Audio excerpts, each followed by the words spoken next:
Hello and welcome to my first YouTube video. It's for all you synth heads out there, and in front of me here I have a KORG PolySix in all its glory, and I will be demonstrating it today. But before I begin, I want to apologise for a few things you might notice during the course of the video. Firstly, for my poor playing skills. Secondly, for the rattling of the keys during my playing. And thirdly, and probably most importantly, the various vocal noises you'll have to put up with, thanks to me using a cheap dynamic microphone right next to my face. So unfortunately you'll have to bear with that. Anyway, I thought I'd begin with a little bit of history as to what the KORG, or what, some insight as to what the KORG PolySix is or was. It was produced in 1982 by KORG, obviously, or KO organs as they were formerly known, and it was in direct competition with the Roland Juno 6, or 60 at the time, as one of the sort of affordable, or first affordable analog polysynths, and this was, shortly before the digital revolution took over with the DX7. In terms of features, it's very similar to the Juno 6 or 60, more so the 60 thanks to the patch memory. It has one oscillator with a sub, in this case VCO as opposed to DCO in the Juno.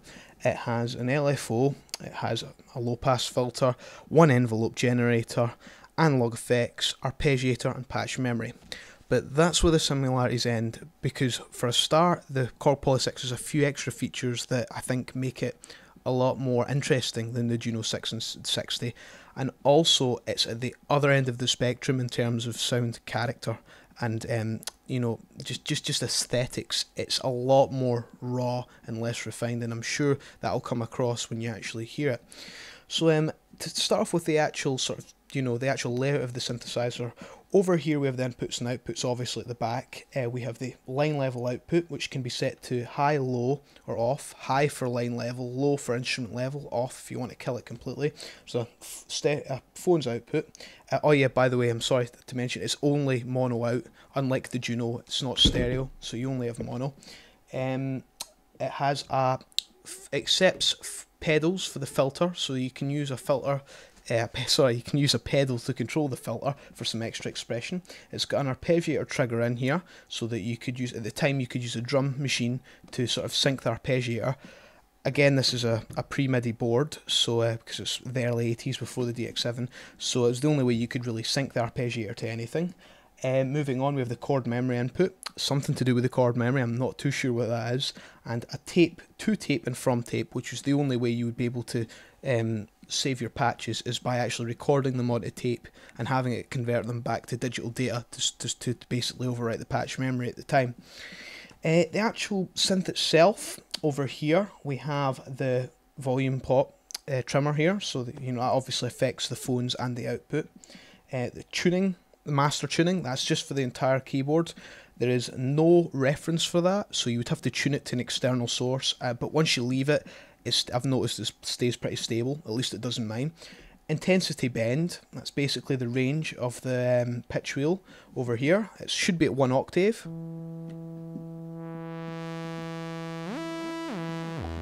As you can hear.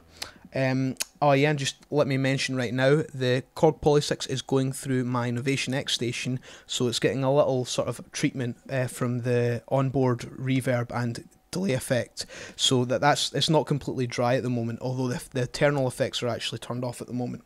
So anyway, as I was saying, that's the pitch wheel, which isn't spring loaded, by the way. See, it's got a dead zone in the middle, but that's kind of awkward because usually you're used to the spring back when you let go. Modulation wheel, which basically gives you the vibrato,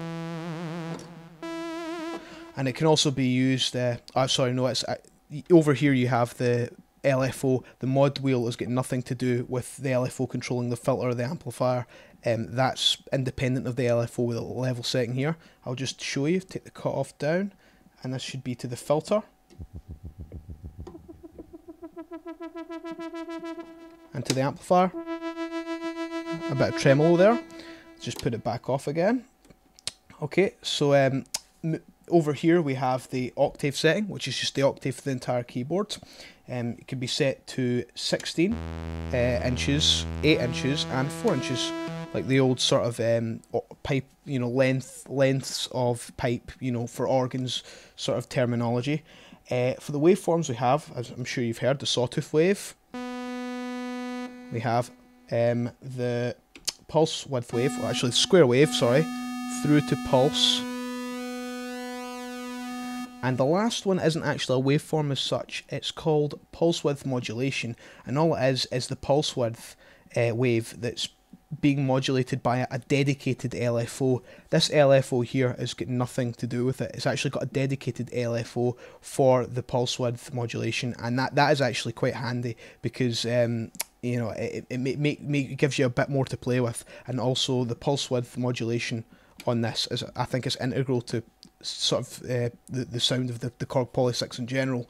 So if I turn that up, so speed there, a rate, and the amount, and we'll go back to saw. Moving on, we have the filter here, just a basic low pass filter with resonance, and the envelope can be set to positive or negative values, so you can get negative envelope slopes. Keyboard tracking, you've got 0 to 10, and that's basically just, you know, to make the higher notes brighter as you go up the keyboards if you reduce the cutoff frequency. The envelope's self-explanatory to a lot of you, I'm sure. Attenuator, to increase or decrease the volume of the patch you're playing. You know, to stop it clipping, and when you know, maybe bring it up when you're playing a softer patch. The analog effects with speed and intensity settings. And over here this is the most important section of the KORG PolySix, I think. You have the arpeggiator, which is, you know, again, the Juno has that, and it's certainly very useful, but this is where all the magic happens, I really think. You have 4 different modes, well, 3 different modes to play, and a hold setting. The first mode's poly, which I'm sure you can hear is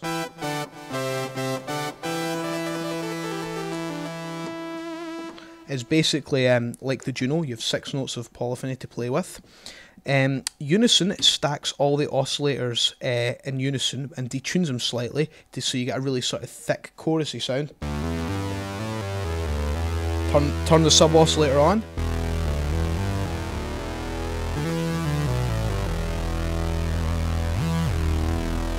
And it gets really sort of thick and beefy sounding. Moving on, you have the chord memory. Now, how does this work? Well, basically it remembers the intervals or the notes you've played and transposes that chord across the keyboard. So if you play a power chord, you put it in hold here. So that's a big power chord, and put it in chord memory mode. Every time I play a key, it'll play a power chord for that key. So we have E.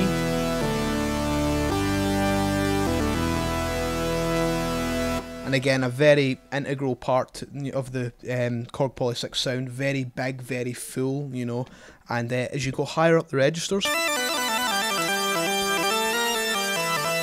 sounds sort of kind of like a synthetic organ, more or less. So you've got that over here, and finally you've got the patch memory. Unfortunately, on this KORG PolySix, the patch memory doesn't work. When I got it, it was basically, it needed repaired, and the patch memory is completely gubbed. I wasn't able to resurrect that. So unfortunately, I won't be able to show you anything to do with that. Right now, it's in manual mode. What you see with the knobs is what you get. Anyway, unfortunately, due to YouTube splitting, you know, capping videos at 10 minutes, I'm going to have to cut this one short and probably make another one to showcase more of the sounds, because unfortunately you've heard a lot of talking but not heard a lot of sounds, and I'm going to make up for that in the next video. So thanks for watching, and please, you know, check out the next video.